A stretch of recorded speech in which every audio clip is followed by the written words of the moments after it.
Okay, we're going to go in and have a little look at what's happening with the mantis.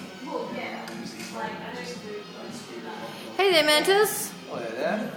So, let's have a look at these amazing dreads. Appropriate music. Yeah. Yeah, these ones are looking quite good now. Oh my goodness. Hot, hot, hot. That's all I can say.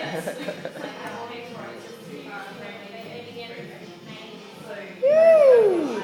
Okay, so what I wanted to ask you some questions because like we've been talking a lot to the locticians lately about product. Mm-hmm. So can you tell me what your favourite product is and why, please?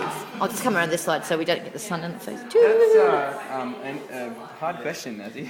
I know. Depending on the situation. But you can cope. I mean, like as far as an all-rounder goes, I would have to say probably the exfoliant. I mean, You're the second person that said that. I really like the lock block and the lock up. I think that's brilliant. What does the lock products. block do?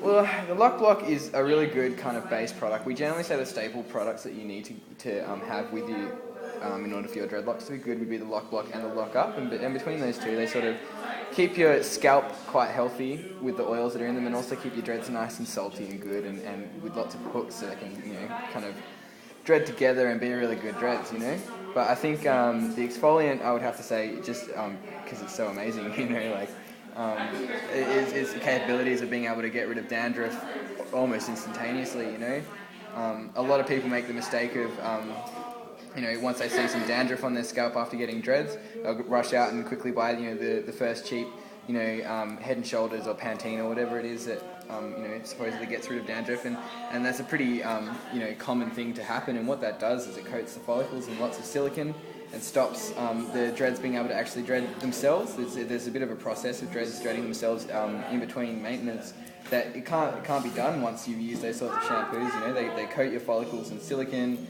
They stop. Which is fine if you don't have dreads. If you don't have dreads, these shampoos are designed for straight, silky, long hair. Not for dreads, obviously. Otherwise, it would be dread shampoo. Once the silicone is on your dreads, it's not going to bind in with the rest of the dread. Yeah. There's going to be lots of flyaway and lots of things like that happening. So the exfoliant is really good for stripping those sorts of silicones out of your hair. I mean, so are the rest of our products, but exfoliant particularly. Also, it's really good for getting rid of any sort of debris or dead skin, dry skin on the scalp. It's really a really good healing product for making your scalp nice and moisturised and exfoliated. It's pretty self-explanatory, really. Okay. Well, look, thanks for that, Mantis. No right, worries. I think I better go and find some exfoliant. Yes, go do that. Okay, thank you. Bye. See you later.